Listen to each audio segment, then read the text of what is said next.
నమస్తే, welcome to Zee Telugu news morning debate. నేను సునీత. ఇవాళ తెలంగాణ కేబినెట్ కీలక భేటీ జరగనుంది. రిజర్వేషన్ల అమలు, పంచాయతీ ఎన్నికలపైనే మంత్రివర్గం ఫోకస్ పెట్టనున్నట్లు తెలుస్తోంది. మరోవైపు ఎన్నికల నోటిఫికేషన్ రిలీజ్ చేసేందుకు అటు రాష్ట్ర ఎన్నికల కమిషన్ ఏర్పాటు చేస్తుంది. 1-2 రోజుల్లో షెడ్యూల్ కూడా వెలువడే అవకాశాలున్నాయి. అయితే పార్టీ పరంగా కాంగ్రెస్ 42% రిజర్వేషన్లు ఇస్తే బీసీలు అంగీకరిస్తారా? అటు బీఆర్ఎస్ కూడా బీసీ రిజర్వేషన్లపై ఉద్యమానికి సిద్దమవుతుంది. ఇక ఇదే అంశంపై ఇవాల్టి డిబేట్ లో డిస్కస్ చేయబోతున్నాం. ఇవాల్టి డిబేట్ లో మనతో పాటు పార్టిసిపేట్ చేస్తున్నారు రాజకీయ విశ్లేషకులు డాక్టర్ జయరాం గారు ఉన్నారు, అండ్ అదేవిధంగా బీజేపీ నుంచి అల్జాపూర్ శ్రీనివాస్ గారు ఉన్నారు. మరికొంతమంది కూడా జాయిన్ అవుతారు కాసేపట్లో. గుడ్ మార్నింగ్ అండి అందరికి.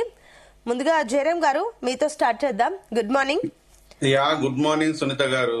జయరాం గారు, సో ఈ రోజు తెలంగాణ కేబినెట్ లో కీలక సమావేశం జరగబోతుంది. అయితే ఈ సమావేశంలో కొన్ని రిజర్వేషన్ల గురించి, పంచాయతీ ఎన్నికల గురించి ప్రత్యేకించి మాట్లాడబోతున్నారు. అండ్ అదేవిధంగా మరొక 3వ డిస్కాం కూడా ఏర్పాటుకు సంబంధించి కొన్ని ఇంపార్టెంట్ థింగ్స్ మాట్లాడబోతున్నారు. సో ఏంటి ఈ రోజు జరిగే ఈ కేబినెట్ మీటింగ్ లో మీ దృష్టికి వచ్చిన సమస్యలకు సంబంధించి ప్రధానంగా ఇవి మాట్లాడితే బాగుండు, వీటి గురించి ఒక డెసిషన్ తీసుకుంటే బాగుండు అనేమైనా ఆలోచనలు ఉన్నాయా? అబ్సల్యూట్లీ. సో ఏది మాట్లాడినా ఏం చేసినా నెక్స్ట్ ఎలక్షన్ లోకి పోవాలన్న తాపత్రయంతో కాంగ్రెస్ ఉంది కాబట్టి, సో సహజంగా జూబ్లీ గెలిచిన ఎన్నిక, నెక్స్ట్ వచ్చేసి రాబోయే ఎన్నిక, అంటే ఇప్పుడు ఎమ్మెల్యేలు కడియం శ్రీహరి, దానం నాగేంద్ర వీళ్ళైతే చాలా కీలకంగా ఉంటారు. సో రాబోయే ఎన్నికల గురించి కూడా మాట్లాడడానికి ఛాన్స్ ఉంటుంది. ఈ రెండు మాట్లాడాలి అనే విషయాలు మనకు చూసినట్టు అవుతాయి. అంటే స్థానిక సంస్థల ఎన్నికలు కావచ్చు, రాబోయే అసెంబ్లీ ఎన్నికల్లో, రాబోయే ఇన్ ద సెన్స్ మళ్ళీ బై ఎలక్షన్స్ సంబంధించిన ఈ రెండు మాట్లాడంటే కీలకంగా మారేది బీసీ రిజర్వేషన్. అంటే 56% బీసీలు ఉన్నారని తేల్చేసి 42% రిజర్వేషన్ ఇస్తా అన్న తర్వాత దీన్ని మొదటి నుంచి మనం అదే డిస్కస్ చేస్తున్నాం. ఇదంతా అయ్యే పనులు కాదు. మళ్ళీ మొదటి నుంచి వచ్చేసి ప్రాథమికంగా 50 వాటికి కట్టుబడి ఉండేసి మేము మిగతా ఇచ్చేది పార్టీపరమైన ఇస్తామనే దాన్ని మాట్లాడుతుంటారు. పార్టీపరమైన అంశాలు అనేది అది చట్టం కాదు, మీ పార్టీ మాత్రం ఇస్తే తప్పితే పక్క పార్టీని ఇచ్చేదానికి ఎలాంటి ఆస్కారం లేదు. దానివల్ల పెద్ద ప్రయోజనాలు కూడా ఏమి ఉండదు. సో బీసీ సోదరులను వంచినట్టుగానే బీసీలు చూస్తుంటారు, బీసీ ఆర్గనైజేషన్స్ కూడా ఆ విధంగానే చూస్తూ ఉంటాయి. సో దాన్ని ఓవర్కమ్ చేయాలంటే ఇప్పుడు దీన్ని ఎట్లా చెప్పాలి అనే దాన్ని కీలకంగా ఉంటుంది. దాన్ని ఒక కథ రచిస్తుంటారు రాజకీయ పార్టీలు. ఇది ఒక కాంగ్రెసే కాదు, సో ప్రభుత్వంలో ఉన్న ఏ రాజకీయ పార్టీ అయినా ఒక కొత్త స్టోరీ లేదు. బీసీలంతా మాతోనే ఉంటారు అనే ఒక కొత్త స్టోరీతో పాటు బీసీలకు మేము సముచిత స్థానాన్ని ఇస్తుంటాం అనే దాన్ని ఒకటి మాట్లాడుతున్నారు. ఆ నేపథ్యంలో కూడా మహేష్ కుమార్ గౌడ్ని ఏదో మినిస్టర్ చేస్తారనేది ఒక న్యూస్ మాత్రమే. అది ఎంతవరకు కరెక్టో ఎంతవరకు రాంగ్ అనే విషయాన్ని హైయర్ అథారిటీనే చెప్పాలి. హైయర్ అథారిటీకి తెలియకుండా వీళ్ళు మాట్లాడేవాడికి పెద్ద శానిటీ ఉండదనే విషయం అందరికీ తెలిసిన విషయాలే. సో ఇక్కడ ఏది ఏం జరిగినా కూడా బీసీలను ఎలా ఒప్పిస్తారు, ఎలా మొప్పిస్తారు. జూబ్లీ హిల్స్ ఎన్నికల్లో కూడా బీసీలు కలిసికట్టుగానే పనిచేస్తారు అనే విషయం మన కళ్ళ ముందు కనిపిస్తున్న వాస్తవం. సో అక్కడ కాంగ్రెస్ కు ఉండే ఇమేజ్ కంటే కూడా బీసీలంతా కలిసి ఒక ప్లాట్ఫామ్ మీదకి వచ్చేసి బీసీ బిడ్డను గెలిపించుకోవాలనే దాన్ని రేవంత్ కూడా అదే చెప్పాను. మీ బీసీ బిడ్డను, మీ ఇంట్లో ఉన్న బిడ్డను, మీ పక్కింట్లో ఉన్న బిడ్డను బీసీని గెలిపించుకుంటారా లేదా అనే దాన్ని మీకే వదిలేస్తున్నా అంటే, సో ఏదేమైనా కూడా కొంత కాంగ్రెస్ ఇమేజ్, కొంత పర్సనల్ ఇమేజ్ నవీన్ యాదవ్ ను గెలిపించేసింది. సో కాంగ్రెస్ కు అకౌంట్ లో, ఖాతాలో ఇంకొక సీటును గెలుచుకోగలిగింది. సో అలానే ఇప్పుడు స్థానిక సంస్థల ఎలక్షన్లు కావచ్చు, లేదంటే రాబోతున్న బై ఎలక్షన్లు కావచ్చు, దీంట్లోపల ఏం చేస్తారు, ఏ విధమైన నిర్ణయాలు ఉంటాయి అనేది కీలకంగా మారనుంది. బీసీలకు సంబంధించిన అంశాల లోపల రేపు ఆర్గనైజేషన్స్ తో పాటు, బీసీ ఆర్గనైజేషన్స్ తో పాటు రాజకీయ పార్టీలు కూడా రేపు కాంగ్రెస్ మీద దుమ్మెత్తిపోయడానికి ఛాన్సెస్ ఉంటుంది. కాబట్టి దాన్ని తప్పించుకొని సో ధీటుగా సమాధానం చెప్పే విధానాన్ని ప్రజలకు తీసుకెళ్లాలని దాన్ని రక్షిస్తారనేది అందరికి తెలిసిన విషయమే. సో ఇక్కడ అలా కాకుండా ఇంకా కొత్తగా ఏదైనా ఉంటుందా అనే విషయాన్ని ఈరోజు చర్చ జరుగుతుంది తప్ప మనకి తెలియదు. ఓకే అండి, నేను మళ్ళీ వస్తాను. అదే విధంగా కాంగ్రెస్ నుంచి కృష్ణతేజ గారు కూడా జాయిన్ అయ్యారు. కృష్ణతేజ గారు గుడ్ మార్నింగ్ అండి. నేను మళ్ళీ వస్తాను. శ్రీనివాస్ గారు, గుడ్ మార్నింగ్. సో ఈ రోజు కేబినెట్ మీటింగ్ జరగబోతుంది. ఆ మీటింగ్ లో ఇటు రిజర్వేషన్లు అండ్ ఆల్రెడీ ఏదైతే ఇప్పుడు రేపు మాపో ఎన్నికల స్కెడ్యూల్, సర్పంచ్ ఎన్నికల స్కెడ్యూల్ కూడా రిలీజ్ కాబోతుంది కాబట్టి వీటిపైన కూడా వీళ్ళు కొంచెం ఫోకస్ పెడుతున్నారు. అండ్ ఏదైతే అటు ఈ చీరల పంపిణీ కానివ్వండి, ఇవన్నీ ఫాస్ట్ గా జరిగిపోవాలి గ్రామ స్థాయిలో, ఇవంటి కూడా కొన్ని నిర్ణయాలు తెలంగాణ ప్రభుత్వం తీసుకోబోతున్నట్లయితే లీక్లు వస్తున్నాయి. కాబట్టి ఏంటి బీజేపీ ఏమనుకుంటుంది? తీసుకునే నిర్ణయాలు కరెక్ట్ గా ఉంటున్నాయా, లేదంటే కేవలం వాళ్ళ రాజకీయ అంటే వాళ్లకు ఉపయోగపడే రకంగానే ఉన్నాయి అనుకుంటున్నారా? సునీత గారు, మీ యొక్క ప్రెజెంటేషన్ లో ఉన్నది కాంగ్రెస్ పార్టీ యొక్క, కాంగ్రెస్ గా ఈ యొక్క సర్కార్ యొక్క ఉద్దేశం రాజకీయ లబ్ధి పొందడానికే రకరకాల ప్రయోగాలు చేస్తా ఉన్నది కాంగ్రెస్ సర్కార్. ప్రజల్ని మభ్యపెట్టి ఓట్లు ఏ రకంగా సాధించాలి, గద్దెని ఎట్లా అట్టబెట్టుకొని ఉండాలి అనే ఆలోచన తప్ప వేరే ఆలోచన లేదు. ఆ ప్రయత్నంలో భాగంగా అనేక రకాలుగా ఫెయిల్ అయిపోయింది ఈ యొక్క రిజర్వేషన్ టాపిక్ లో. అనేక రకాలుగా అంటే కోర్టు, సర్కార్, ప్రజల మధ్యన ఎక్కడ కూడా వదలలేదు. ఆ ప్రయత్నం చేసి అబద్ధాల మాటను, ఆ పాపపు కట్టను, మూటను కట్టుకున్నది కాంగ్రెస్ సర్కార్. లేకుంటే ఏందంటే అర్థం కాదు.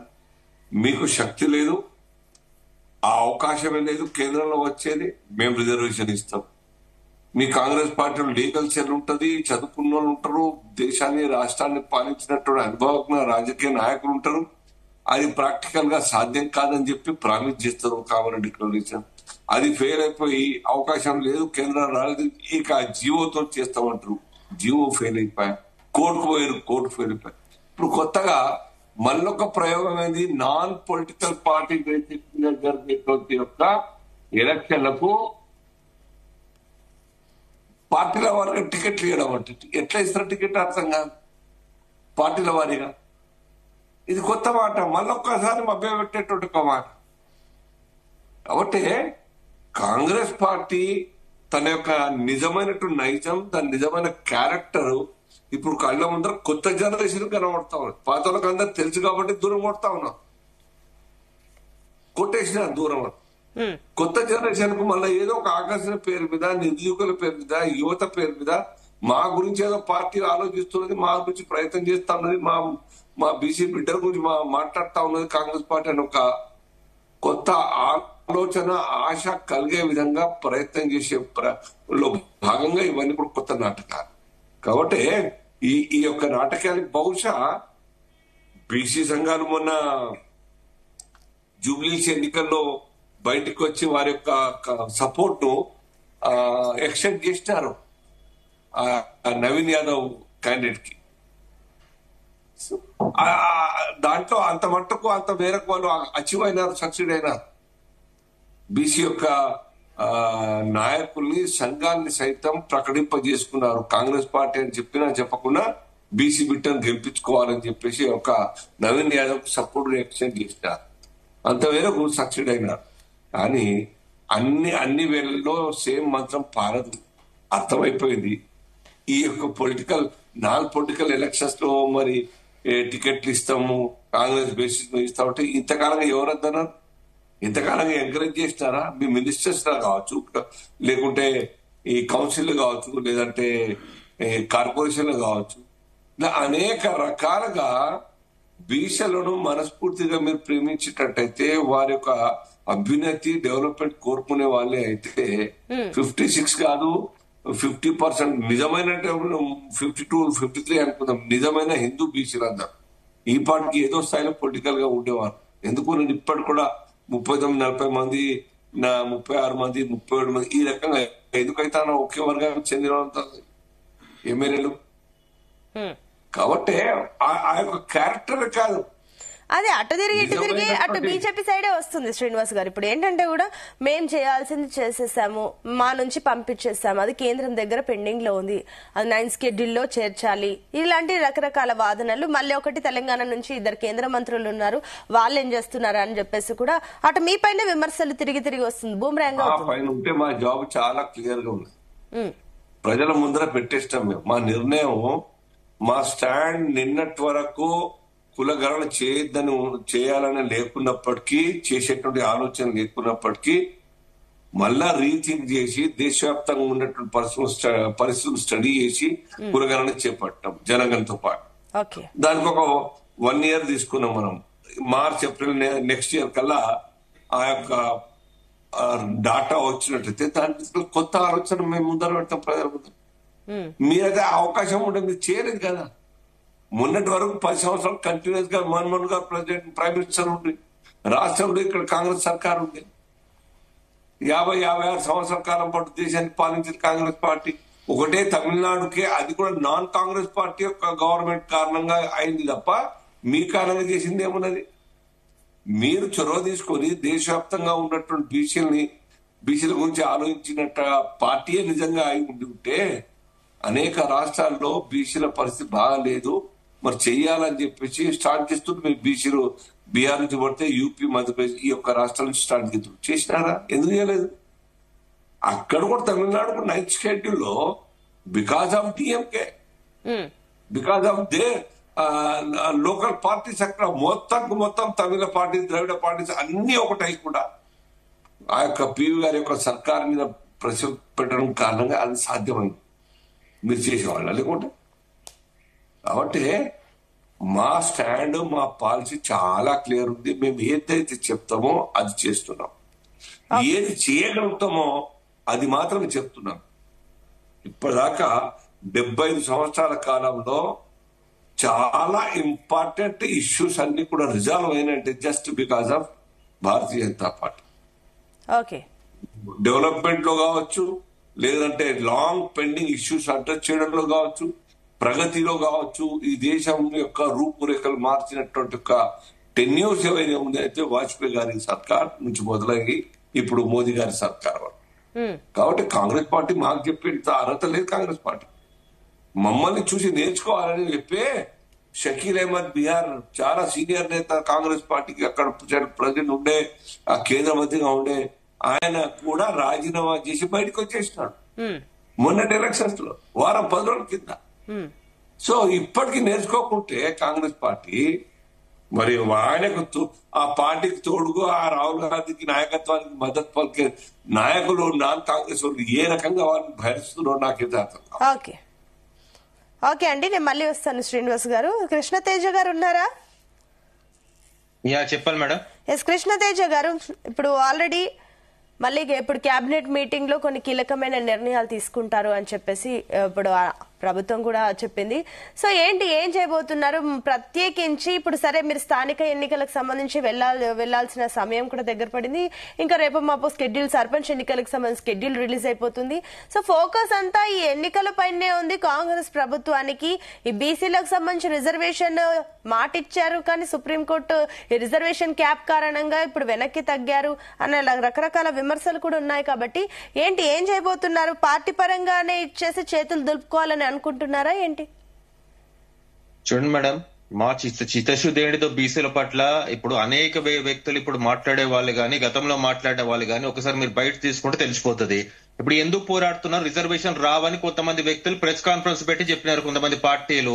తర్వాత ఎందుకు మళ్ళీ బీసీ రిజర్వేషన్ అవసరమా అని ఆ రోజు విమర్శించిన పార్టీలు కొన్ని మంది ఉన్నాయి. తర్వాత ఆ రోజు స్వాగతించిన వ్యక్తులు కొంతమంది ఉన్నారు. ఇవాళ అదే బీసీ రిజర్వేషన్ల కోసం మనం పోరాడదాం పద అంటే లేదు, అది అవ్వని పని అని ఇప్పుడు మళ్ళీ మనల్ని చేతులెత్తేసి ఎలక్షన్ పెట్టమనే వ్యక్తులు కొంతమంది ఉన్నారు. కేసులు వేయించే వ్యక్తులు కొంతమంది ఉన్నారు. ఇవాళ December 25th మన డెడ్ లైన్ రీచ్ అవుతున్నాం. దాని లోపల మనం ఎలక్షన్స్ పెట్టాలా, సర్పంచ్ ఎలక్షన్స్. మరి దానికోసం అన్ని పార్టీలు కలిసి ఒక స్టాండ్ తీసుకుంటే డెఫినెట్లీ పోరాటం చేస్తే రమ్మంటే దాని గురించి స్పందించకుండా మేము ఢిల్లీలోకి వెళ్లి కాంగ్రెస్ పార్టీ ఎన్నికల్లో పోరాటం చేస్తా అని వ్యంగ్యంగా మాట్లాడే వ్యక్తులు కొంతమంది ఉన్నారు. మరి అందరూ ఏం చేద్దాం చెప్పండి. ఇవాళ బీసీ రిజర్వేషన్లు కాంగ్రెస్ పార్టీ ఏంటిది, మేము కేంద్రంలో చట్టం తీసుకురండి అని రాష్ట్రంలో ఒక బిల్లు పెట్టింది, దానికి అనుకూల ఒక స్టాటిస్టిక్స్ పెట్టింది, 9th schedule లో డెఫినెట్లీ చేర్చాలని చెప్పి కేంద్రం డిమాండ్ చేయడం జరిగింది. ఇప్పుడు ఇందాక మన అల్జాపూర్ శ్రీనివాస్ అన్న కూడా మాట్లాడుతూ తమిళనాడు ఎగ్జాంపుల్ తీసుకురావడం జరిగింది. ఆ రోజు తమిళనాడులో ఏం జరిగింది, డిఎంకే గానీ అన్నా డిఎంకే గానీ మిగతా చిన్న చిక్క పార్టీలే గానీ అందరు కలిసి ఒక 35 వచ్చి ఉద్యమం చేస్తారు, బీసీ ఉద్యమం. దానివల్ల వాళ్ళకి 9th schedule ఆ రోజు జ్యుడిషియల్ ఇమ్యూనిటీలో లేకపోయినా 9th schedule చేర్చి ఆ రోజు ఇవ్వడం జరిగింది. ఇవాళ మన రాష్ట్రంలో రమ్మంటే అట్లా ఒక వాతావరణం ఉందా? ఎవరికి వాళ్ళు లీడర్లు అయిపోయినారు. ఏ పార్టీకి వాళ్ళ పార్టీ జెండా ఎత్తేస్తుంది, బీసీ జెండా. అల్టిమేట్లీ వాళ్ళ టార్గెట్ ఏంటి? బీసీ ఇప్పుడు మీరు అంటున్నారు అన్ని పార్టీలు ఏకమవుతున్నాయనంటే కూడా ఇప్పుడు అసెంబ్లీలో అన్ని పార్టీల ఆమోదంతోనే కదా అది ముందుకు వెళ్ళింది. అప్పుడు వీళ్ళు మీకు మద్దతు ఇచ్చారు కదా, మీరు తీసుకున్న నిర్ణయానికి ఆల్ పార్టీస్ ఓకే చెప్పాయి కదా. అప్పుడు అసెంబ్లీకి ఆల్ పార్టీస్ ఓకే చెప్తాయి. కేంద్రం దగ్గర ఉద్యమం చేద్దాం పందమంటే ఏ పార్టీలు వస్తున్నాయి మేడం? మన దగ్గర ఉన్న ప్రాంతీయ పార్టీ బీఆర్ఎస్ వస్తుందా, లేకపోతే కేంద్రంలో అధికారంలో ఉన్న బీజేపీ వస్తుందా? ఏం చెప్తుంది అంటే అక్కడ మా నాయకత్వం వేరు, ఇక్కడ నాయకత్వం వేరు. ఇప్పుడు ఏం ఉంటుంది బీజేపీ? కేంద్రంలో మేము జాతీయ స్థాయిలో జరగనన్న కులగన్న చేస్తున్నాము, అప్పటిదాకా ఆగుదామని చెప్తుంది. ఇక్కడ బీఆర్ఎస్ ఏం చెప్తుంది? ఒక్క ఎంపీ సీట్ లేకపోయినా మేము కాంగ్రెస్ కు వ్యతిరేకంగా పోయి సెంటర్ లో వాళ్ళు పోయి ఏంటిది స్ట్రైక్ చేస్తారంటే ఇక్కడ ఉందా? ఏదైనా ఏ ప్రజలను మభ్య పెట్టాలని బీసీకి ఒకటే కావాలి మేడం, చిత్తశుద్ధితో ప్రభుత్వం పనిచేసే ప్రభుత్వం కావాలా? మా చిత్తశుద్ధిని శంకించాల్సిన అవసరం ఏం లేదు. ఎందుకంటే ఇక్కడ మేము చట్టం చేసినాం, కేంద్రంతో వెళ్ళి అక్కడ దీక్ష చేసినాం, మళ్ళీ ఇప్పుడు పోరాడడానికి కూడా రెడీగా ఉన్నాం. మేము ఇప్పుడు కూడా మా ముఖ్యమంత్రి గారు ఒకటే కోరుతున్నారు, అన్ని పార్టీలు వచ్చి రిప్రజెంటేషన్ ఇవ్వండి, డెఫినెట్లీ వెళ్ళి మనం ఢిల్లీలో కూర్చుందాం, స్ట్రైక్ చేద్దాం, డెఫినెట్ డిలే చేద్దాం. ఎందుకంటే ఇవాళ కోర్టులలో కూడా డెఫినెట్లీ డిలే చేసే వాతావరణం లేదు కాబట్టే కదా కేబినెట్ సమావేశం పెట్టి సర్పంచ్ల పైన ఏదో డిసిషన్ తీసుకోవాలని. ఏదో డిసిషన్ తీసుకోవాలంటే ఏం తీసుకోవాలా? ఉన్న ఎగ్జిస్టింగ్ రిజర్వేషన్ ప్రకారం పోవాలి. ఇంకేదైనా ప్రకారం పోవాలంటే వాళ్ళు చెప్పాలండి. ఎందుకంటే మేడం విమర్శలు వద్దు, మనం ముందుకు ఎలా వెళ్ళాలి ఆలోచించుకోవాలా. కాబట్టి ఒకటే ఆ రోజు నుంచి అని ఇవాళైనా మేము మాట్లాడేది ఒకటే మేడం, బీసీల పట్ల మా చిత్తశుద్ధి చంకించాల్సిన అవసరం లేదు, దాని ఆవశ్యకత అంతకంటే. సరే, మీరు చిత్తశుద్ధి మీకు చిత్తశుద్ధి ఉంది అని చెప్పేసి మీరు అంటున్నారు. ఇప్పుడు ఓకే, బీసీలకు 42% రిజర్వేషన్ అది ప్రాపర్ గా యాజ్ లా వైజ్ గా రావాలి, చట్టపరంగా రావాలి అని అన్నా కూడా ఇక్కడ ఒకటి 9th షెడ్యూల్ యాడ్ చేయాలి, లేదంటే అటు సుప్రీంలో ఉన్న 50% రిజర్వేషన్ క్యాప్ ఎత్తేయాలి. ఇవి రెండు కూడా అటు కేంద్రం చేతుల్లోనే ఉన్నాయి. సరే, మీరు మీ ప్రెషర్ తీసుకొస్తామని అన్నా కూడా ఆల్రెడీ మీరు ఏదైతే బీసీలకు సంబంధించి మీరు చేశారో జనగణన, అందులో కూడా డెడికేటెడ్ కమిషన్ లో కూడా తప్పుల తడకలు ఉన్నాయి, అందులో మతపరంగా ఉన్నాయి. అవి కోర్టులు చెప్పినా కూడా మీరు మతపరంగా రిజర్వేషన్లు అందులో కల్పిస్తున్నారు, బీసీలలో యాడ్ చేశారు, అందుకే మేము పార్టీల తరపున మేము రావట్లేదు అని చెప్పేసి కూడా కొన్ని విమర్శలు అప్పుడు ఆ టైంలో కూడా వచ్చాయి. మరి దానికేం చెప్తారు?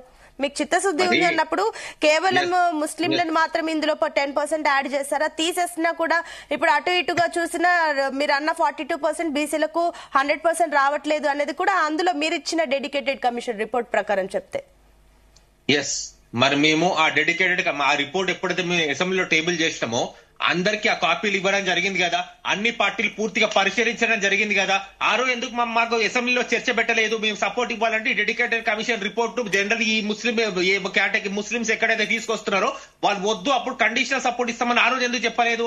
ఆ రోజు ఎవరిని మభ్య పెడతామని డెఫినెట్లీ మేము సంపూర్ణ మద్దతు ఇస్తామని బీజేపీ ప్రకటిస్తుంది తెలంగాణ రాష్ట్రంలో. ఎందుకు చెప్తున్నామంటే మేడం, ఇంకొక పార్టీ అయితే టీఆర్ఎస్ వాకౌట్ చేస్తుంది, సపోర్ట్ చేసినారని చెప్పుకుంటున్నారు, పైకి అసెంబ్లీ నుంచి వాకౌట్ చేస్తుంది. ఇది వాళ్ళకున్న చిత్తశుద్ధి. డెఫినెట్ ఆ రోజు చర్చ పెట్టాల్సి ఉండే, ఆ రోజు మేము కండిషనల్ సపోర్ట్ ఇట్లయితే ఇవ్వాల్సిన సలహా సూచనలు ఇవ్వాల్సి ఉండే, ఈబీసీ రిజర్వ్ గురించి ఆ రోజు మాట్లాడాల్సిన అవసరం ఉండే. ఎందుకు మాట్లాడలేదు? ఎందుకంటే ఈ విషయాల గురించి వాళ్ళకు క్లారిటీ లేదు, సెంట్రల్ తో కోఆర్డినేషన్ లేదు, రాజకీయ రంగంతో మొదటి చూస్తున్నారు.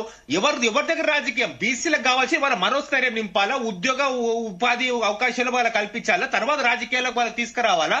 అలా మన బడుగు బలిన వర్గాల తరపు నిలబడాలనేది మన అల్టిమేట్ టార్గెట్. ఎందుకంటే ఇవాళ మీరు నేను ఉండొచ్చు పోవచ్చు, కానీ భావితరాలకు మనం ఏమిస్తున్నాం? ఎగ్జాంపుల్ రాజకీయం చేయమని బీసీలతో ముందు పెట్టి మతాలపై అడ్డు పెట్టుకుని రాజకీయం చేయమని అల్టిమేట్లీ అందరు కలిసి నివసించేది ఒక ప్రాంతంలోనే, ఒక భూమిపైన, అది భారతదేశంలోనే, అది తెలంగాణ రాష్ట్రంలో మన తెలంగాణ ప్రజలు నిర్వహిస్తారు. ఆ రోజు తెలంగాణ ఉద్యమం వచ్చింది కూడా ఇందుకే, బడుగు బలిన వర్గాలను పెట్టి ఎస్టీ ఎస్టీలను పెట్టి రాజకీయాలు చేస్తున్నారు. వీళ్ళు రాజకీయాలకు అవసరం వాడుకుంటున్నారు తప్ప మాకు ఉద్యోగ ఉపాధి అవకాశాల గురించి ఎక్కడ ముందు పెట్టడం లేదు. ఒక నిమిషం దీని గురించి క్లారిటీ తీసుకుంటాను కృష్ణతేజ గారు. శ్రీనివాస్ గారు, అసెంబ్లీలో దీని గురించి చర్చ పెట్టాల్సింది, డెడికేటెడ్ కమిషన్ విషయంలో మీకు ఇవన్నీ అభ్యంతరాలు ఉంటే మీరు ముందే చెప్పాల్సింది అని చెప్పేసి అక్కడ నుంచి వాదన. మా స్టాండ్ బీసీలకు రిజర్వేషన్ కల్పించాలన్న స్టాండ్ మీదనే మేము సపోర్ట్ చేశారు కానీ మీరు అభ్యంతరం వ్యక్తం చేయలేదు, చర్చ పెట్టించలేదు మళ్ళీ దాని గురించి అసెంబ్లీలో అనేది మీ పైన. చర్చ పెట్టాల్సింది కాంగ్రెస్ సర్కార్, చర్చకు అవకాశం ఇవ్వాల్సింది ఫస్ట్ ఆల్ పార్టీ మీటింగ్ పెట్టి. అది చేసిందా? పోనీ కాపీ సరే సర్వ్ చేసిందా? ఆ చర్చ ఏ రోజైతే బిల్ పెట్టినారో ప్రవేశపెట్టినారో అంత 10 నిమిషాల ముందు ఆ టెక్స్ట్ పీడిఎఫ్ రూపంలో పంపిస్తే ఎవరేం చదువుతారంతా? అంత లాంగ్ బిల్లు ప్రపోజల్ మొత్తం కూడా ఏ రకంగా చదువుతారు? అందరూ లా మేకర్స్ కాదు, చదువుకోవడానికి టైం పడుతుంది. ఆ హార్డ్ కాపీ సప్లై చేసి ఉంటే వారం 10 రోజుల ముందో 4 రోజుల ముందో వాళ్ళ టీమ్స్ తోని మా యొక్క ఎమ్మెల్యేలు కావచ్చు, మా పార్టీ కావచ్చు చదువుకొని ప్రిపేర్ అయ్యే అవకాశం ఉంటుండే. సడన్ గా పెట్టేస్తారు. సపోర్ట్ చేయమని చెప్పేసి మా స్టాండ్ సపోర్ట్ కాబట్టి సపోర్ట్ చేశాను. కానీ దాని తర్వాత యొక్క అభిప్రాయాన్ని కూడా మీరు మార్చండి. ఇక్కడ ఫైనల్ ఏం కాలేదు, కేంద్రానికి పోవాలి, కేంద్ర పార్టీ కూడా ఒప్పుకోవాలి, మా సర్కార్ ఒప్పుకోవాలి. దానికి లాజికల్ గా రీజనింగ్స్ మనం చూపించాల్సిన అవసరం ఉంటుంది. కాబట్టి ఇది ఇది దాన్ని మీరు పక్కన పెట్టండి చెప్పి మళ్ళా చెప్పడం జరిగింది. మా పార్టీ కేంద్ర పార్టీ కూడా చెప్పడం జరిగింది. మేము ముస్లింలకు అందరికీ వ్యతిరేకం కాదే. మా రాష్ట్రాల్లో కూడా అనేక రాష్ట్రాల్లో బీసీలకు నిజమైన ముస్లింలకు బీసీలకు గుర్తింపునిచ్చి అక్కడ రిజర్వేషన్ కల్పిస్తున్నదే. మతం ఆధారంగా ఇయ్యద్దని చెప్పేసి వాళ్ళ మతం ముస్లింస్ కాబట్టి ఆ పేరు మీద రిజర్వేషన్ కల్పించి వాళ్ళ ఓట్లన్నీ కూడా హోల్సేల్ గా మేము దండుకోవాలన్న దురుద్దేశంతోనే రాజకీయ కోణంలో మీరు కల్పించే ప్రయత్నం చేస్తున్నటువంటి ఒక రిజర్వేషన్ ని మేము అపోజ్ చేస్తాం. ఇది చాలా చాలా సూటి ప్రశ్న. కాంగ్రెస్ సర్కార్ మీరు ఆ రకంగా ఆలోచించలేదు కాబట్టి, మీ స్వార్థం గురించి ఆలోచించదు కాబట్టి మొత్తం ముస్లిం అని పేరు పెట్టేసి అన్ని కులాన్ని అందరినీ కూడా ఒక దిక్కు ముస్లిం అని గుర్తింపునిస్తూ మైనార్టీగా, రెండో దిక్కు బీసీకు గుర్తింపునిస్తూ ఆ రెండు మినిస్టర్లు కూడాను ఆ యొక్క లాభాలు ఆ లబ్ధి చేకూరే విధంగా మీరు ఆలోచిస్తామన్నారు. లబ్ధి అంటే ఏంటి? అప్పీస్మెంట్, ఇంకేం లేదు. మీ సర్కార్ యొక్క హయాంలో ముస్లిం యొక్క అభ్యున్నతి కోరుకునే వాళ్ళే అయితే ఇవాళ తెలంగాణలో పేదరికంలో మగ్గేవాళ్ళు కాదు ముస్లింస్, అతి పేదరికంలో ఉన్నోళ్లే కదా. ఆర్థికంగా రిజర్వేషన్ కోసం కాదు, సామాజికంగా గౌరవం కోసం ఇచ్చినటువంటి ఆ రిజర్వేషన్ ఆనాడు విద్య మరియు ఆ ఉద్యోగాల కోసం వచ్చినటువంటి కులం పేరు మీద మతం పేరు మీద వచ్చింది కాదు. కానీ మీకు ఓటు అనే ఆశతోని ముస్లిం పేరు మీద రిజర్వేషన్ కల్పించి లబ్ధి పొందే ప్రయత్నం చేస్తున్నారని భారతీయ జనతా పార్టీ ఆ మతం కోణంతో మేము ఖిలాఫ్ చేస్తున్నాం. మతం నేను చెప్పడం కాదు కదా, సాక్షాత్తు అంబేద్కర్ గారు కూడా దాన్ని అపోజ్ చేయడం జరిగింది. మతం పేరు మీద రిజర్వేషన్ ఇచ్చినట్టయితే ఈ దేశం ఐకమత్యం దెబ్బతింటది, మరొక్కసారి దేశ విభజనకు దారితీస్తుంది. ఇది ఏనాడు కూడా ముస్లింస్ మైనార్టీ ఆ యొక్క వర్గం అంతా కూడా ఈ యొక్క కల్చర్ తోనే ఒక్కటి కాదు. కాబట్టి హిందూ బీసీల్ని, హిందూ ఎస్సీల్ని, ముస్లింలందరినీ కలిపి ఉంచేటువంటి ప్రక్రియ సాధ్యం కాదని ఆనాడే చెప్పారు. ఓకే అండి, మీరు అడిగిన ప్రశ్నకి ఆయన జవాబు చెప్తారు. ఎస్ జయరామ్ గారు. సో జయరామ్ గారు, ఇప్పుడు మీ వర్షన్ విన్నారు. 42 నేను వస్తానండి కృష్ణతేజ గారు. జయరామ్ గారు చెప్పిన తర్వాత మీరు మాట్లాడచ్చు. ఎవరండి? కృష్ణతేజ గారు. ఉపేందర్ గారు మీరు జాయిన్ అయ్యారా? ఒక నిమిషం అండి, నేను ఇంకా మీది కొంచెం అరేంజ్మెంట్స్ జరుగుతున్నాయి, ప్లీజ్ వెయిట్. ఎస్ జయరామ్ గారు. సో మీరు విన్నారు ఈ 42% సంబంధించి ఏదైతే మనం మాట్లాడుతున్నామో, అసలు డెడికేటెడ్ కమిషన్ లో తప్పులున్నాయని చెప్పేసి అటు బీఆర్ఎస్ అనింది అండ్ బీజేపీ కూడా రెండు చెప్పాయి. కానీ అటు వాదన ఏంటంటే కాపీలు మేము అందరికీ ఇచ్చాము, మాట్లాడాల్సింది అబ్జెక్ట్ చేయాల్సిన టైంలో మీరు అబ్జెక్ట్ చేయలేదు, అసెంబ్లీలో చర్చ పెట్టొచ్చు కదా, మీరు రిక్వెస్ట్ చేయొచ్చు కదా అన్న వాదనలకు లాస్ట్ మినిట్ లో 10 నిమిషాల ముందు ఇస్తే ఇది ఎంతవరకు కరెక్ట్? ఒక 2-3 రోజుల ముందు ఇవ్వచ్చు కదా ఇది, ఎందుకంటే దాని గురించి పూర్తిగా చదవాలి, చూసుకోవాలి అనే వర్షన్స్ అక్కడ నుంచి కూడా వినిపిస్తున్నాయి. కాబట్టి ఎవరి వాదనలో నిజం ఉంది, ఎవరి వాదనలో చిత్తశుద్ధి ఉంది? రాజకీయ పార్టీల వాదనలో ఎవరికి చిత్తశుద్ధి లేదు. రాజకీయ పార్టీల వాదనలో ఎవరికి ఒకటేందంటే, ఇప్పుడు బీజేపీ విషయానికి వద్దాం, ఎందుకంటే సెంట్రల్ గవర్నమెంట్ కాబట్టి. బీజేపీ రిజర్వేషన్లు చెయ్యాలి ఎవరికి అనుకుంటే ఈబీఎస్, ఎకనామికలీ బ్యాక్వర్డ్ గా వీకర్ సెక్షన్స్ ఎవరైతే ఉన్నారో వాళ్ళకి మనం చెయ్యాలనుకున్నామో, పవర్ పీపుల్ చేయాలనుకున్నారు. కాబట్టి అప్పటికప్పుడు యుద్ధ ప్రాతిపదిక మీద 10%, అసలు దేశం మొత్తం మీద ఓసీలు 10% ఉంటారా అనేది ఒక డౌట్. అయినా కూడా రాత్రికి రాత్రే చేసింది, ఎందుకంటే వాళ్ళకి అధికారం ఉంది కాబట్టి ఆ నేపథ్యం లోపల చేయగలిగారు. సో మరి చేసిన తర్వాత 50% స్లాబ్ ఏదైతే అనుకుంటున్నామో దానికి మించి ఇప్పుడు 60% చేరినట్టే కదా, అది ఎత్తేసినట్టే కదా. దాన్ని ఓవర్కమ్ చేయడానికి ఇప్పుడు కొత్తగా ఏమున్నది? స్లాబ్ ఎత్తేయకపోవడానికి ఏముంది? సో మూల సూత్రాన్ని, రాజ్యాంగంలో ఉన్న మూల సూత్రాన్ని పక్కన పెట్టినట్టే కదా. అంటే వాళ్ళు ఏం కోరుకుంటున్నారో అది చేశారు. సో ఇక్కడ భారత రాజ్యాంగం లేదు, ఏం లేదు. వాళ్ళ సొంత ఎవరికైనా కూడా రాజకీయ పార్టీలకు సొంత రాజ్యాంగాలే. సో ఇటు కాంగ్రెస్ కావచ్చు, స్టేట్ లో ఉన్న కాంగ్రెస్ కావచ్చు, దేశంలో ఉన్న బీజేపీ కావచ్చు. సో బీజేపీకి ఇక్కడ మాట్లాడేది ఈ కొత్త విషయాలు ఏమున్నాయంటే అక్కడ ఏం లేదు. సో అక్కడ ఇది పాపాటే. ఇక నెక్స్ట్ కాంగ్రెస్ తల మునుకలవడం కాదు కనుక తల కిందికి పెట్టి కాళ్ళ పైకి పెట్టేసి భారతదేశం మొత్తం కూడా కాంగ్రెస్ నాయకులు మొత్తం తిరిగినా కూడా ఇది జరిగే పని కాదు. 9th ఇప్పుడు జియో నెంబర్ 9 కాస్త 9th షెడ్యూల్లో ఎవరు పెట్టరు. ఎక్కడైనా కూడా జీవోల ద్వారా చట్టాలు పుట్టవు, చట్టాల ద్వారానే జీవోలు పుడతాయి. మరి కామన్ సెన్స్ కాంగ్రెస్ కు లేకపోవడం వల్ల సెన్సే లేకుండా పోయిందనేది ఇక్కడ మనం అర్థం చేసుకోవాలి. చిత్తశుద్ధితో ఉన్నాం, మేము చిత్తశుద్ధితో చేస్తున్నాం, ప్రజలు గమనిస్తున్నారని చెప్పేసి అంటున్నారు వాళ్ళు. దానికి మనం అంతా ఇప్పుడు వీళ్ళు చేసే పనులకి నవ్వుకోవాలనో ఏడవాలనో అర్థం కాని విషయం. మీకు అదే విషయం చెప్తున్నాను. మీరు జీవోలు తీసుకొచ్చేసి చట్టం చేయండి అని చెప్తున్నారు. అది GO 9th GO number 9 పట్టుకొచ్చేసి 9th షెడ్యూల్లో చేర్చమంటున్నారు. అంటే జీవోల ద్వారా చట్టం ఎందుకు అవుతుంది? 9th షెడ్యూల్లో చేర్చిన తర్వాత జీవో తీసుకొచ్చుకుంటారు. కానీ అంటే అల్లుడు వచ్చేసి ఆ మామ నాకు ఎలిమెంట్ ఉంది, నువ్వు బండి కొని అన్నట్టు ఉన్నారు. అంటే ఏమైనా అర్థం లేని మాటలు కాబట్టి దాన్ని సాధ్యపడుతుందా అంటే ఇక్కడ ఇది ఒక ద్వంద్వ వైఖరి అనేది కాంగ్రెస్. ఇక బీఆర్ఎస్ తీసుకున్న ఏ రాజకీయ పార్టీ అన్ని రాజకీయ పార్టీలే కాబట్టి ఇక్కడ బీసీల పట్ల ఎవరికి చిత్తశుద్ధి లేదు. బీసీలను ఇక్కడ జనాభాను ఉపయోగించుకుంటున్నారు తప్పితే ఈ బీసీలను ఆ రాజ్యాధికారంలోకి తీసుకురావాలనేది, ఎస్సీలు రాజ్యాధికారంలో ఉండాలనేది ఓసీలకు లేదు. ఇది ఓసీలకు సంబంధించిన రాజకీయ పార్టీలు, ఓసీ పాలకులు ఉండాలనుకునే వ్యక్తులు తప్పితే బీసీ నాయకుని తీసుకొచ్చి సీఎం చేసే అంత దమ్ము ఇక్కడ బీజేపీకి లేదు, కాంగ్రెస్ కు లేదు, టీఆర్ఎస్ కు లేదు, ఏ రాజకీయ పార్టీకి లేదు. ఇదంతా ఓన్లీ నైతికంగా బీసీలను వంచడం తప్ప ఇంకోటి లేదు. ఎస్సీలను అదే చేస్తారు. ఒకవేళ కనుక మీరు చేసేది ఇంకా దిగజారుడుతనం ఏం చెప్పాలంటే, భారతదేశ రాజ్యాంగంలో ఉన్న ఏదైతే రిజర్వేషన్ లో ఉన్న మూల సూత్రం ఏంటంటే 10 సంవత్సరాల వరకే ఉండాలి. ఈ పేదలందరినీ ఈక్వల్ గా తీసుకురావాలి, ఎస్సీలందరినీ ఇక్కడ ఫినాన్షియల్ ఈక్వల్ గా రావాలి. ఎట్లాగూ ఇది మనకు సామాజిక ఈక్వాలిటీ ఎట్లాగో మనం చేయలేం కాబట్టి ఫినాన్షియల్ ఈక్వాలిటీని తీసుకురాగలిగితే బాగుంటుంది అనేది ఇది మూల సూత్రం. కానీ రాజకీయ పార్టీలు ఓసీలను కూడా దిగజార్చినాయి అన్నదానికి మీనింగ్ ఏంది? 10% రిజర్వేషన్ ఇవ్వడమే కదా. అక్కడే ఈక్వాలిటీ లేదురా అయ్యా అంటే మరి 79 సంవత్సరాల పాలన లోపల అత్యధికంగా సీఎంలు పిఎంలంతా ఓసీలే కదా.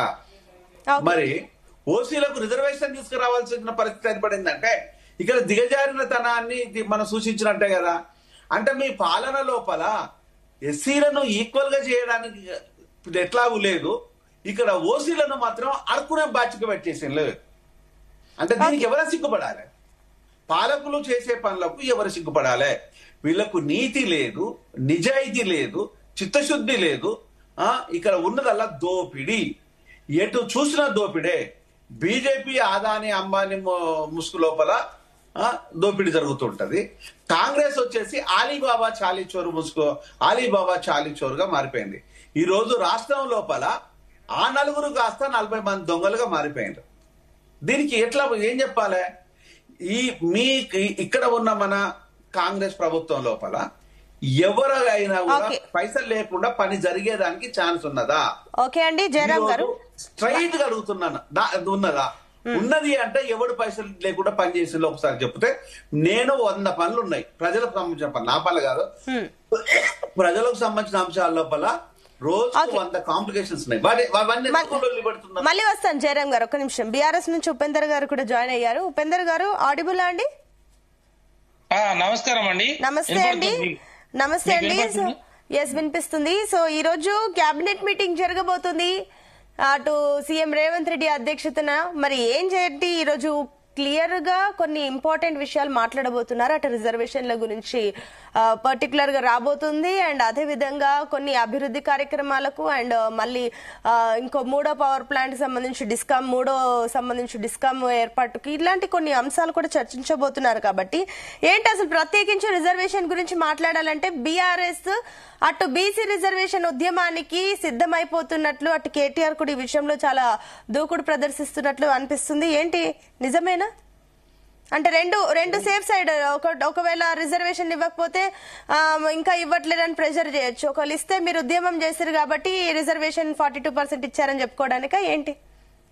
ఇప్పుడు సరే పార్టీ పరంగా వాళ్ళు అంటే ఎవరి లైన్లు వాళ్ళకు ఉంటాయండి. మేము అనేది ఏంటంటే ఓవరాల్ గా మనం ఇప్పుడు ఈ పరిస్థితుల్లో చర్చించవలసినటువంటి అంశం ఏంటంటే 42% రిజర్వేషన్ అనే అంశానికి వచ్చినప్పుడు చాలా ప్రజలందరూ కూడా చాలా ఈగర్లీ వెయిటింగ్ అన్నమాట. ఇస్తారు వాళ్ళు 80% సక్సెస్ కావాలని తెలంగాణ ప్రజలు కోరుకున్నారు. అవి పొందాలని చెప్పేసి చాలా మంది వెయిట్ చేస్తా ఉన్నారు. సరే జడ్జిమెంట్ల పేరుతోటి ఈ రోజు ఇక్కడ వీలు పడట్లేదు అని చెప్పి మళ్ళా 46 జీవో అని చెప్పి తీసుకొచ్చేసి గ్రామ పంచాయతీ ఎలక్షన్స్ కి వెళ్తున్నాం అనడం అనేది ఒక సంవత్సరంన్నర కాలం తర్వాత కాలయాపన చేసిన తర్వాత ముఖ్యమంత్రి గారు కానీ లేకపోతే కేబినెట్ గారు కానీ ఈ రోజు వాళ్ళు సమాధానం చెప్పాల్సినటువంటి అవసరం ఉన్నది. ఎందుకంటే ఇవాళ సుప్రీంకోర్టు జడ్జిమెంట్లు ఉన్నాయి అని తెలిసి వాళ్ళు తెలియక కాంగ్రెస్ పార్టీ అనేది దేశంలో సుదీర్ఘమైనటువంటి రాజకీయ అనుభవం ఉన్నది. ఈ దేశాన్ని కానీ లేకపోతే చాలా రాష్ట్రాలని కానీ పరిపాలించిన అనుభవం ఉన్నది. వాళ్ళకి సుప్రీంకోర్టు జడ్జిమెంట్లు లేకపోతే రిజర్వేషన్లు మండల్ కమిషనో లేకపోతే అంతకుముందు కాకకాలేకర్ కమిషనో లేదా కృష్ణమూర్తి జడ్జిమెంటో వికాస్ కిషన్ రావు గవాలి ఇవన్నీ తెలియక కాదు. అనేది ఏంటంటే తెలుసు. అవి ఆఖరికి చిలికి గాలివానాయి అక్కడ ఎక్కడికి పోతుంది అంటే కోర్టు దగ్గర పోతుంది. కోర్టులో ఇవి ఉన్నాయి కాబట్టి మేము చేయడానికి కావాల్సిన ప్రయత్నాలన్నీ చేశాం. మేము బిల్లులు తెచ్చాము, మేము ఆర్డినెన్స్ తెచ్చాము, గవర్నర్ కాడికి పోయింది, రాష్ట్రపతి కాడికి పోయింది, తర్వాత కోర్టుకు పోయింది, కోర్టుకి చెప్పింది కాబట్టి మమ్మల్ని ఏం చేయమంటారు అనేది ఇప్పుడు వాళ్ళ సబ్జెక్ట్ తీసుకొచ్చి అక్కడ కూర్చున్నారు వాళ్ళు. ఒక పక్కన రిజర్వేషన్ల పేరుతో కాంగ్రెస్ పార్టీ ఈ రకంగా బీసీని మోసం చేస్తే, ఇంకొక పక్కన భారతీయ జనతా పార్టీ ఏమో మతం పేరుతోటి మత రిజర్వేషన్లకు ప్రాతిపదిక లేదు మేము ఒప్పుకోము అని చెప్పేసి వాళ్ళు అంటున్నారు. అంటే ఈ దేశంలో ఇప్పుడు 2 నేషనల్ పార్టీస్ బీసీ రిజర్వేషన్లు పెంచాలంటే భారత రాజ్యాంగాన్ని సవరణ చేయాలని చెప్పి లేకపోతే 9th షెడ్యూల్ లో పెట్టాలని చెప్పేసి అంశం స్పష్టంగా తెలుసు. ఈ 2 అంశాలు ఈ 2 పార్టీల వల్లనే అవుతుంది అనేది కూడా అందరికి తెలుసు. ప్రాంతీయ పార్టీల నుంచి ఆ రోజు జయలలిత గారు సక్సెస్ అయిందంటే అక్కడ ఉన్నటువంటి పరిస్థితులు, వాళ్ళకు ఉన్నటువంటి కమిట్మెంట్, చిత్తశుద్ధి, ఆ రోజు ఆ ప్రాంతీయ పార్టీ అవసరం, నేషనల్ పార్టీలో ఉన్నటువంటి అధికారంలో ఉన్నటువంటి ప్రభుత్వానికి అవసరాల దృష్ట్యా వాళ్ళంతా కూడా ఆ రోజు చేసిన. సరే, మీరు చెప్పింది వాస్తవమే. సరే, అక్కడ తమిళనాడులో సిచ్యువేషన్స్ వేరు, పరిస్థితి వేరు. అక్కడ అన్ని రాజకీయ పార్టీలు అన్ని రాజకీయాలను పక్కన పెట్టేసి వాళ్లకు ప్రజలకు సంబంధించి రిజర్వేషన్ కావాలని అన్ని పార్టీలు ఉమ్మడిగా అన్ని ఏకమై వెళ్లాయి. దానికి సంబంధించి వాళ్ళు సక్సెస్ఫుల్ గా తీసుకున్నారు. మీరే అన్నారు ఇందాక ఇది కానిపోయిన పని, అసలు ఇది ఇంపాసిబుల్ అని చెప్పేసి మీరే అన్నారు. అంటే ఈ లెక్కన చూస్తే బీఆర్ఎస్ కి ఇది కానిపోయిన పనే కదా, ఏముందులే ఇక్కడ అసెంబ్లీలో ఆమోదం తెలిపేస్తే అయిపోతుంది కదా, తర్వాత కాదులే, తర్వాత విమర్శించవచ్చు అన్న ద్వంద్వ వైఖరితో ఇదంతా చేసిర్రా? కానీ పోనీ పని అని మేము అంటలేదండి. మేము ఎప్పుడు కూడా ఆ మాట అనలే. నిజంగా చిత్తశుద్ధి ఉండి వాళ్ళు చేయాల్సిన విధంగా చేస్తే సక్సెస్ అవుతుంది. అయినా ఇప్పుడు ఎలక్షన్ పెట్టాల్సినటువంటి అవసరం కూడా మీరే అన్నారు కదా, ఇది ఇంపాసిబుల్ అవ్వడానికి 9th షెడ్యూల్ లో పెట్టడం ఇదంతా కష్టం. మరి 9th షెడ్యూల్ లో పెడితేనే అవుతుంది అనేది చాలా స్పష్టం. రాజ్యాంగ సవరణ చేయాలి. ఇక్కడ మనకున్నటువంటి ఈ ఆర్టికల్లో మారిస్తేనే సాధ్యపడుతుంది. కాకపోతే ఏంటంటే కాంగ్రెస్ పార్టీ ఆ రకంగా ముందుకు పోలే కదా. కాంగ్రెస్ పార్టీ ఎంతసేపు ఉన్న గవర్నర్ దృష్టికి రాష్ట్రపతి దృష్టికి తీసుకుపోయారు. 31C కింద వాళ్ళు బిల్లు పంపారు. 31B కింద పంపాలి. 31C కింద బిల్లు పంపడం అంటే అప్పుడు తమిళనాడులో వాళ్ళకి యాక్ట్ ఉన్నది. అక్కడ దాన్ని యాక్ట్ సుప్రీంకోర్టు కొట్టేస్తే మళ్ళీ దాన్ని ప్రొటెక్షన్ ఇవ్వమని చెప్పేసి వాళ్ళు 31C కింద పంపారు ఆర్టికల్. కానీ మన వాళ్ళు ఏం చేశారంటే మన దగ్గర యాక్ట్ లేదు కదా, 31B కింద పంపాలి 9th షెడ్యూల్ లో పెట్టాలంటే. 31B కింద పంపకుండా C కింద పంపారు. అంటే ఇవన్నీ ప్రొసీజరల్ ల్యాబ్స్ ఉన్నాయి, లేకున్నా ఉన్నది. తర్వాత ఇంకేంటంటే ముఖ్యమంత్రి గారు బిల్లులు అక్కడ పోయిన తర్వాత అక్కడ రాష్ట్రపతితోటి గాని ప్రధానమంత్రితో గాని అక్కడ వాళ్ళకు ఉన్నటువంటి ఇండియా కూటమిలో ఉన్నటువంటి పెద్ద పెద్ద నాయకులు ఈ రిజర్వేషన్లకి వాళ్ళు మద్దతు తెలియజేసేటువంటి నాయకులు చాలా మంది ఉన్నారు నేషనల్ లెవెల్లో. వాళ్ళతోటి కాన్ఫరెన్స్ పెట్టి కానీ ఇవాళ అక్కడ ఉన్నటువంటి రాజకీయ పార్టీలని కలుపుకొని ఇవాళ భారతదేశాన్ని పాలిస్తున్నటువంటి నరేంద్ర మోడీ గారు ఒక బీసీ సమాజానికి సంబంధించినటువంటి నేత. వారు కూడా మరి బీసీల పట్ల సానుభూతితోటి ఉన్నట్లు మనం వింటా ఉన్నాం. కాబట్టి వారిని కలిసి, లేకపోతే నరేంద్ర మోడీ గారికి రైట్ హ్యాండ్ ఉన్నటువంటి ఈ రోజు చంద్రబాబు నాయుడు గారు ఉన్నారు, మరి ఆరు కూడా బీసీల కోసం పనిచేసినటువంటి గతంలో చెప్తా ఉన్నారు తెలుగుదేశం పార్టీ. కాబట్టి నితీష్ కుమార్ గారు కూడా బీసీలకి మద్దతు తెలియజేసేటువంటి వ్యక్తి. వారు లెఫ్ట్ హ్యాండ్ గా ఉన్నారు నరేంద్ర మోడీకి. మీ పాయింట్ పైన ఏదో సబ్మిషన్ ఉందంట ఉపేందర్ గారు. ఒక్క నిమిషం జయరామ్ గారు, ఏంటి మీ సబ్మిషన్ ఏంటి? మిమ్మల్ని అడుగుతారంట, ఒక్క నిమిషం మీరే మాట్లాడొచ్చు, మీరే మాట్లాడొచ్చు. నాది అయిపోయినండి, నేను చెప్పిన తర్వాత వారు చెప్తారు. చెప్పండి. నేను ఏమంటున్నా అంటే చిత్తశుద్ధి మీద ప్రభుత్వము అక్కడ ఉన్నటువంటి మన చంద్రబాబు నాయుడు గారు గారిని, నితీష్ కుమార్ గారు గారిని, లేకపోతే తేజస్వి యాదవ్ గారిని, ములాయం సింగ్ గారిని, అక్కడ ఉన్నటువంటి బిఎస్పీకి సంబంధించిన దేశంలో ఓవరాల్ గా సామాజిక న్యాయానికి సిద్ధపడుతున్న మరి వాళ్ళకి దానికి అనుకూలంగా ఉన్నటువంటి రాజకీయ పార్టీలను కూర్చోబెట్టి నరేంద్ర మోడీ గారు, లేకపోతే రాహుల్ గాంధీ గారు, మిగతా రాజకీయ పార్టీలు కూర్చొని కనుక వీరు ముఖ్యమంత్రి గారు కానీ, లేకపోతే కాంగ్రెస్ పార్టీ మల్లికార్జున ఖర్గే గారు, వేణుగోపాల్ గారు కానీ, సోనియా గాంధీ గారు కానీ ఆ రకంగా చేసి ఉండి పార్లమెంట్ లో చర్చ పెట్టి, అక్కడ పార్లమెంట్ లో బిల్లు ప్రవేశపెట్టి, ప్రైవేట్ బిల్లు మూవ్ చేసి మీరు ఇస్తారా సస్తారా అని చెప్పి ఒక అనివార్యతను కనుక బీజేపీ మీద సృష్టించుంటే వాళ్ళు కూడా నిర్ణయాలు తీసుకోవడానికి అవకాశం ఉండేది ఉండే. ఏంటంటే తూతు మంత్రం తుమ్మకాయ మంత్రం ఇవాళ మేము కూడా పెట్టినామండి బిల్లులు. 33% చట్టసభల్లో రిజర్వేషన్లు ఇవ్వాలని చెప్పేసి కేసీఆర్ గారు ముఖ్యమంత్రి కాగానే బిల్లులు పెట్టాడు. జనగణన చేయకుండా బిల్లు పెట్టాడు. కేంద్రంలో ఓబీసీలకు మంత్రిత్వ శాఖ కావాలని డిమాండ్ చేశాడు. మరి అంతకుముందు చంద్రబాబు నాయుడు పెట్టాడు. దాని తర్వాత కిరణ్ కుమార్ రెడ్డి, రోసియా వాళ్ళు కూడా పంపినారు. ఈ బిల్లులు అనేది కొత్త కాదు, తెలుగుదేశం వాళ్ళు పంపినారు. ఇవన్నీ కూడా నేను భారతదేశంలో అనేక రాష్ట్రాలు కూడా ఉత్తర బిల్లులు పెట్టి పంపడం కాదు, దాని మీద చిత్తశుద్ధితో పనిచేసేటువంటి కార్యక్రమాలు చేయలేదు అని చెప్పేసి మేము అడుగుతాం. ఇప్పుడు కాంగ్రెస్ ప్రభుత్వం ఇంత చేస్తుంది కదా, ఇప్పుడు మీరు చేసే ఉద్యమం వల్ల సాధ్యమవుతుందని అనుకుంటుందా? బీఆర్ఎస్ కూడా ఇప్పుడు బీసీ రిజర్వేషన్ కోసం ఉద్యమం చేయబోతుంది కదా, మరి వాళ్ళు చేయలేని పని మీరు ఉద్యమం ద్వారా అవుతుంది అనుకుంటున్నారా? ప్రతిపక్ష పార్టీగా మేము ప్రజల యొక్క డిమాండ్ ని మేము ప్రజల్లో వాయిస్ లేపాల్సినటువంటి బాధ్యత మా మీద ఉన్నది. ప్రజల పక్షాన, ముఖ్యంగా బీసీల పక్షాన మేము బీఆర్ఎస్ పార్టీ పోరాటాలు గతంలో చేస్తా ఉన్నాం. మేము 33% రిజర్వేషన్ మార్కెట్ కమిటీలో ఎవరు తీసుకొచ్చారు? భారతదేశంలో ఏ మార్కెట్ కమిటీలలో కూడా బీసీలకు 30% రిజర్వేషన్ ఇవ్వాలని లేదు, జీవో తీసుకొచ్చింది మేము.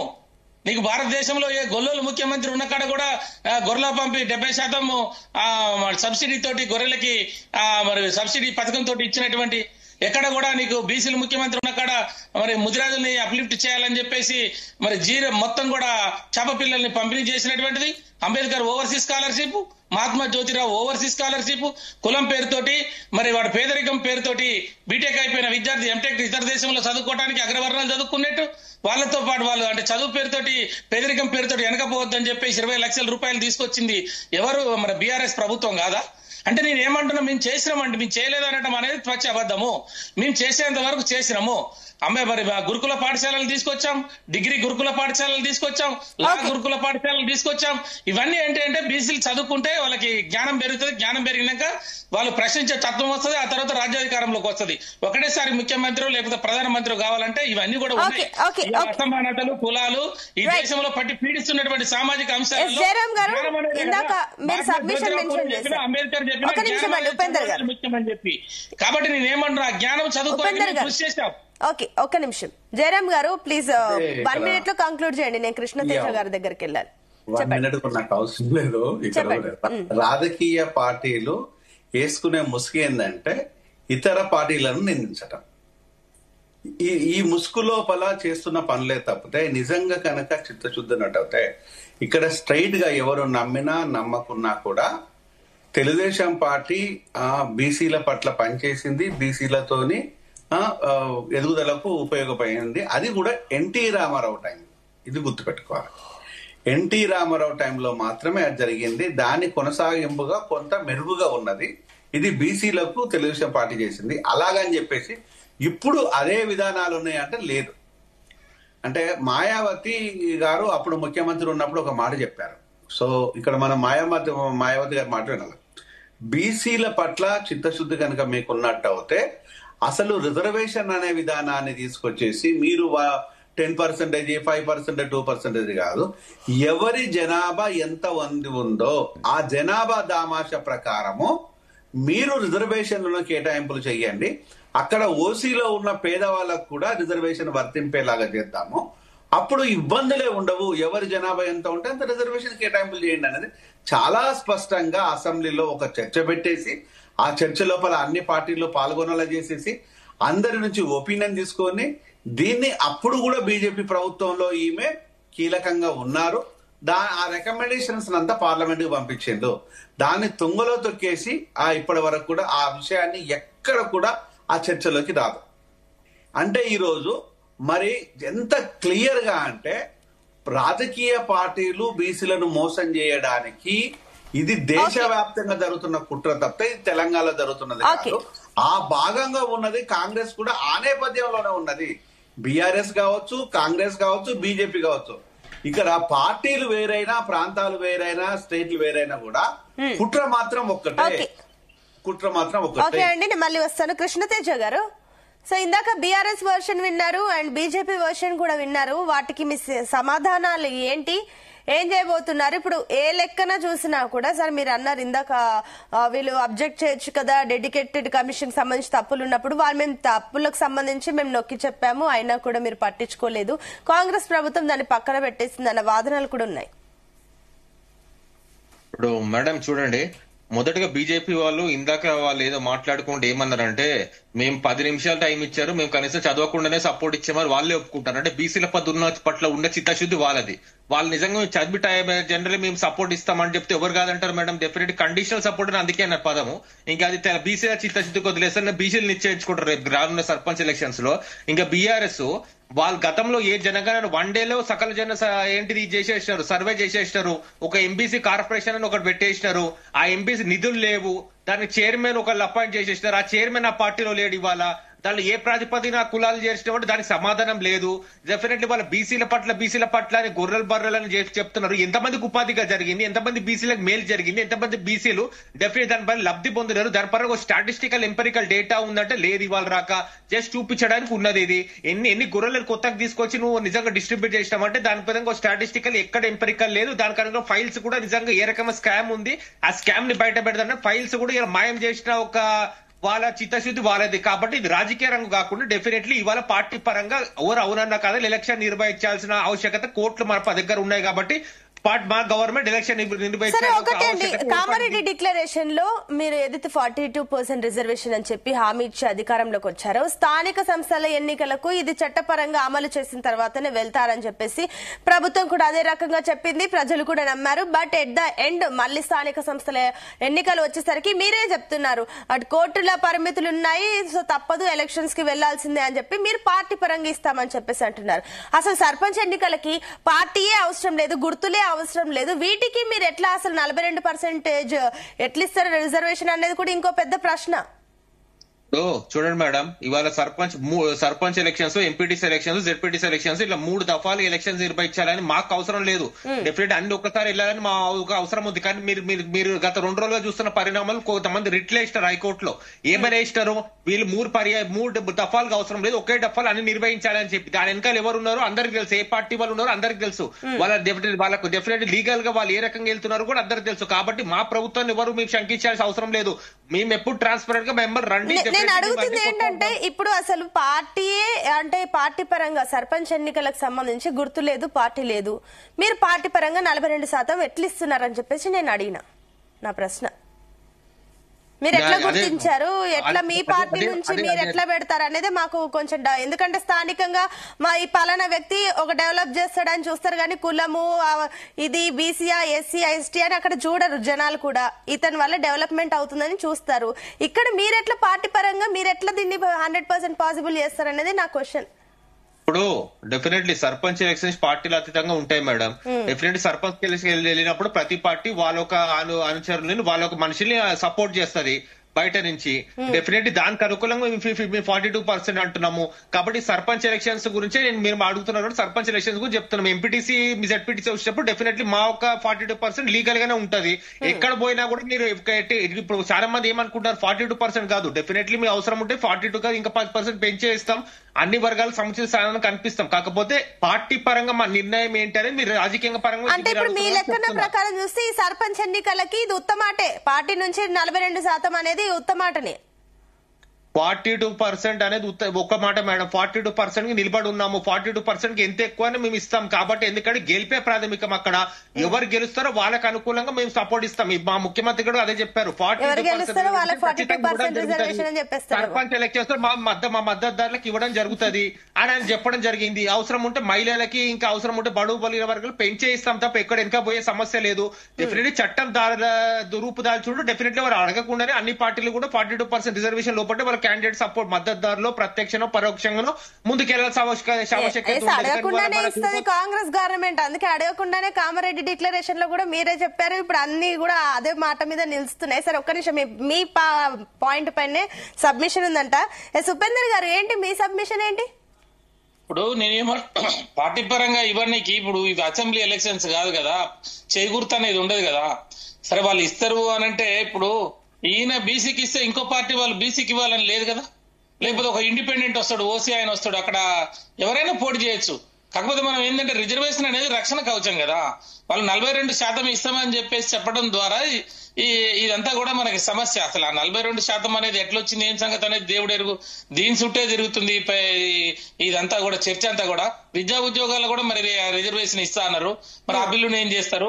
సరే అదొక పక్కన అట్లా పెడితే కనీసం ఇప్పుడు మన మిత్రుడు మాట్లాడుతూ ఎంబీసీ కార్పొరేషన్ ఏర్పాటు చేశారు, దాంట్లో కులాలు లేకపోతే డబ్బులు ఇవ్వలేదు, చైర్మన్ పోయిండు. సరే ఇది నేనేమంటున్నా, ఇవాళ 27 కార్పొరేషన్లు ఉన్నాయి కులాలకు సంబంధించినవి. ఇలా 72 కార్పొరేషన్ చైర్మన్ పదవులు కాంగ్రెస్ పార్టీ ఇస్తే దాంట్లో 33 సంబంధించిన ఒక రెడ్డి కులానికి సంబంధించిన వాళ్ళకే ఇచ్చుకున్నాడు. సరే అదొక సబ్జెక్టు. అందులో మాకు 42% ఇవ్వచ్చుగా, అది ఇవ్వలేదు. రెండో సబ్జెక్ట్ ఏంటంటే 27 కులాలకు సంబంధించినటువంటి కార్పొరేషన్లు ఈ కులం వల్లే ఒక నాయ బ్రాహ్మణ ఫెడరేషన్ ఉంది.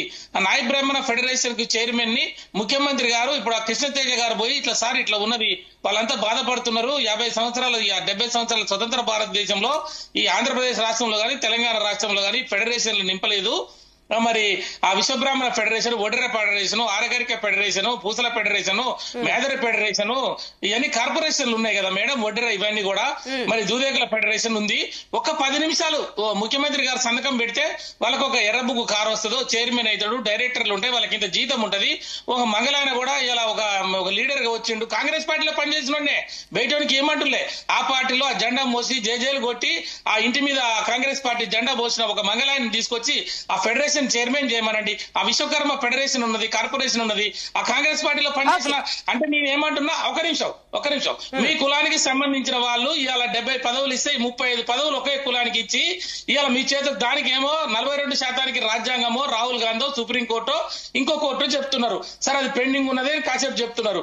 మీరు ఇచ్చిన మంత్రులు 42% లేదు, పార్టీ పదవులలో 42% లేదు, ఇచ్చిన చైర్మన్లలో 42% లేదు.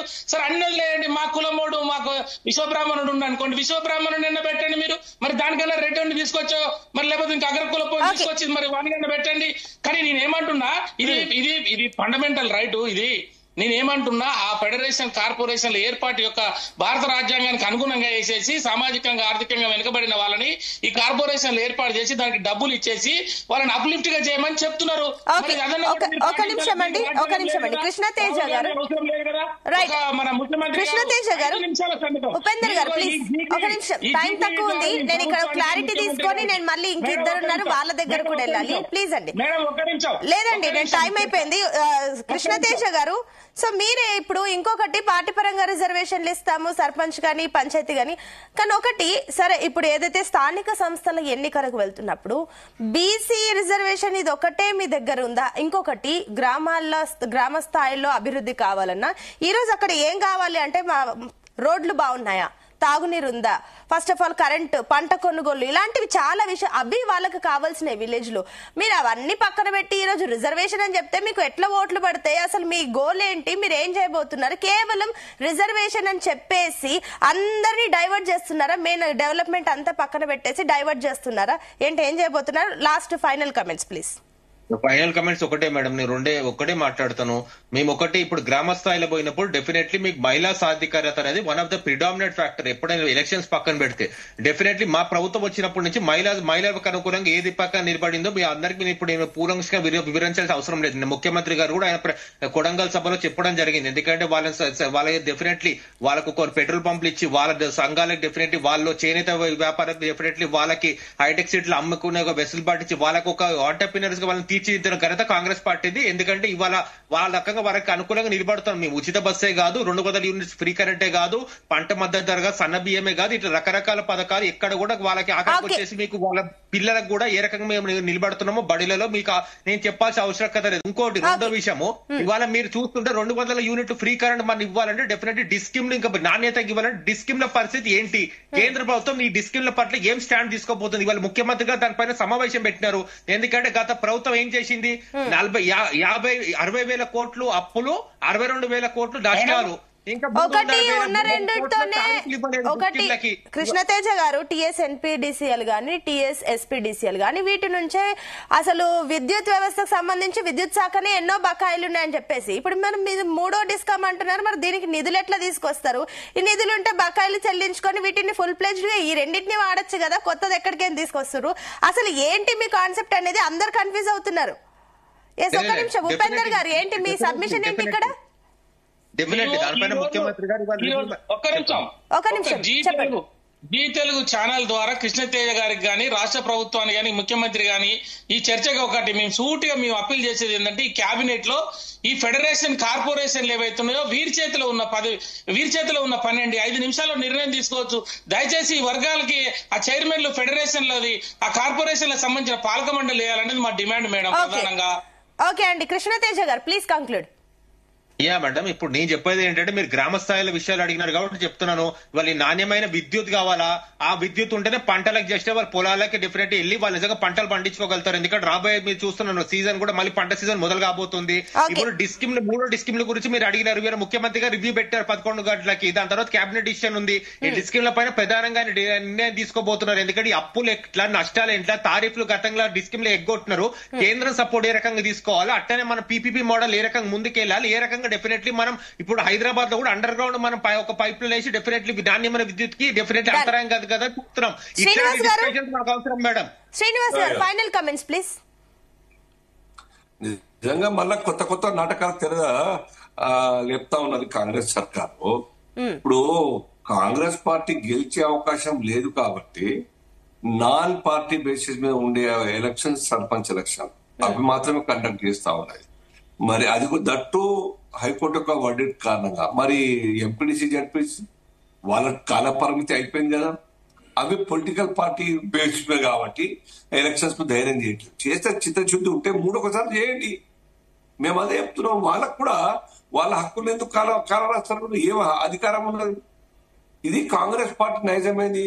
ఇది గెలిస్తే ఓడితే నష్టం లేదు, గెలిస్తే మేము ఎవరు గెలిచినా దస్తు తప్పచ్చు ఓటి మీద అని చెప్పేసి ఆ దురాలోచన. ఎవరు గెలిచినా నా లేకుండా నిధులు రావు. ఎమ్మెల్యేలనే బ్లాక్ మెయిల్ చేసి పార్టీలు మార్చుకునేటువంటి వాళ్ళ పార్టీని కలుపుకునేటువంటి చాకచక్యం ఉండదు. చిన్న పానం సర్పంచ్ ఏముంటది? సో ఈ యొక్క దురుద్దేశంతోనే కండక్ట్ చేయడం ముందుకు వచ్చారు. దమ్ముంటే ఎంపీడీ చెప్పి చేయండి. ఓకే, సో జయరామ్ గారు ఫైనల్ కమెంట్స్ ప్లీజ్. కాంగ్రెస్ ఏం చేస్తుందంటే బీసీ అనే పులి మీద స్వారీ చేయడం కోసం ట్రై చేస్తుంది. అది స్వారీగా అవుతుందా లేకపోతే స్వహా అవుతుందా అనేది ఎలక్షన్లే నిర్ణయిస్తాయి. ఓకే, రైట్ అండి, thank you so much. Debate లో పార్టిసిపేట్ చేసిన అందరికి కూడా thank you so much. So మొత్తం మీద అటు పార్టీల పరంగా రకరకాల అభిప్రాయాలు అయితే వ్యక్తం అవుతున్నాయి. ఏదేమైనప్పటికీ కూడా ఈ రోజు తెలంగాణ కేబినెట్ సమావేశంలో సీఎం రేవంత్ రెడ్డి అధ్యక్షతన భేటీలో ఎలాంటి కీలకమైన నిర్ణయాలు తీసుకుంటున్నారు, ఈ నిర్ణయాల తర్వాత రాజకీయాలు కొత్త మలుపు తిరుగుతాయా లేదా, ఇది ఎక్కడి వరకు వెళ్తుందనేది చూడాలి. That's all for now. Keep watching Zee Telugu news.